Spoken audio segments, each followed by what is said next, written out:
Once again, thank you so much for joining us. We're coming to you live from Mpumalanga today as part of our election roadshow that is taking you across the length and breadth of South Africa. And this is our final province. It is, of course, Mpumalanga, the place of the rising of the sun. And those are the visuals that we're giving you this morning, the beautiful, picturesque scenes of this particular province. But of course, like all the provinces in South Africa, Mpumalanga is no stranger to violent service delivery protests. In fact, the very area where we're coming from this morning, Bushbuckridge, was sort of the epicenter of some of the disruption and the protests here were with regards to a lack of water, good, clean, quality drinking water.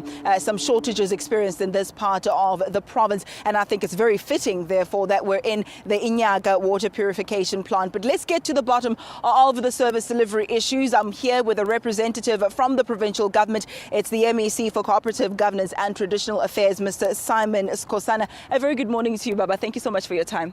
Good morning, Ayan, and good morning to the listeners of Morning Live.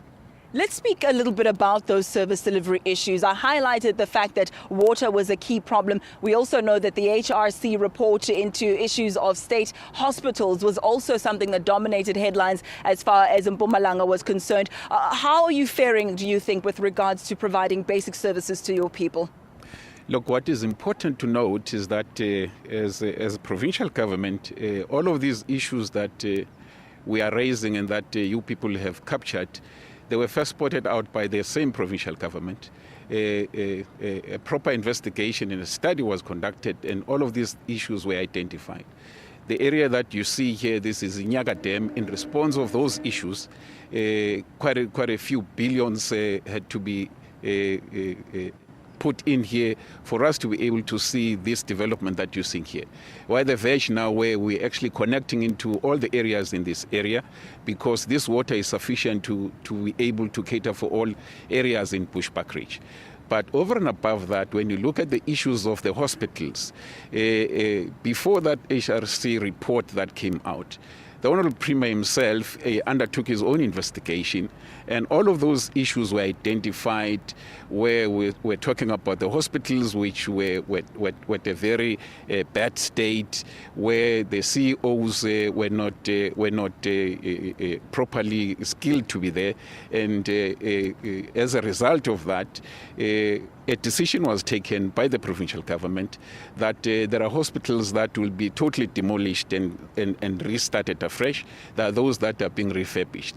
And all of that is in response to the issues that we picked up ourselves in the investigation that the Premier took out his own investigation right through the province for us to be able to come close to that.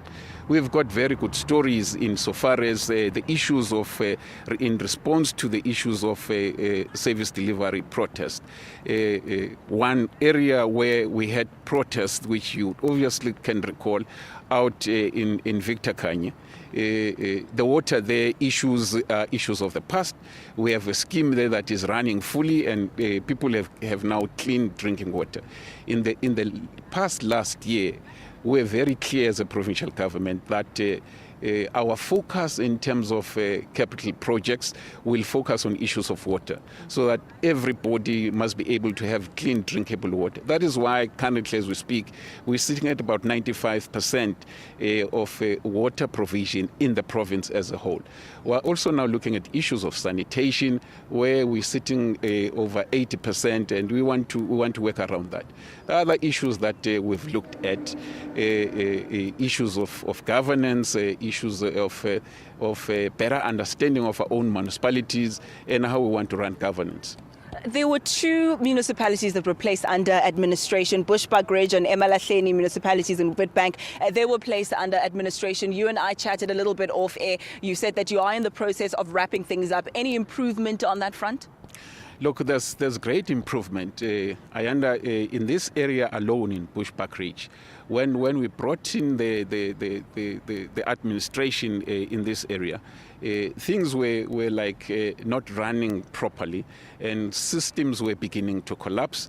At the time we were unable to pay our debtors, but I can tell you now, things are back to normal. We have a situation where we can respond to any any situation of service delivery at quite reasonable turnaround time. And those are some of the issues that made people, to take to the streets at a particular point, because we're not responding accordingly and properly. We are able, and what is also important is for us to be able to do proper diagnosis of the issues that people are raising, because that we did not have in the past, and our planning was not really proper. We are now at a verge where we are concluding the issues of administration. We have done proper placements in a number of fields and spheres, and we're also now looking at people that will be leading the two institutions that we're talking about.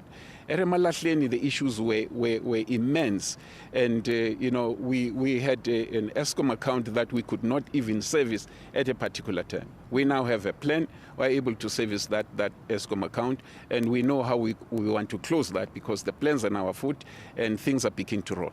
We'll have to leave it there. We've run out of time. I did warn you before. Please don't speak like a politician, because politicians can go on and on. But I do appreciate you, because you answered all the questions. And in fact, ones that I hadn't even asked, you already tackled already. I wanted to speak about education and the positive strides that were made with regards to that. I know 70% was your target back in 2012 for the matric pass rate. You did achieve the 70%, and also 77% for the 2013 class. So those are some of the issues that I'll have to tackle with your colleague from the party and not government. I know we're going to be having an elections debate in just a moment, where we'll thrash out other issues, not just the strides that have been made in far as education is concerned in Mpumalanga, but we'll also speak about intra-party politics and some skirmishes and squabbles that were experienced back in 2010. And we ask whether or not they've reared their ugly head again and are affecting service delivery. So all of that we'll tackle for our elections debate. Be sure to stay with us for that. We've got members of the ANC, COPE, and also NFP. Much more coming, but a quick ad break. We'll be back with more in just a moment.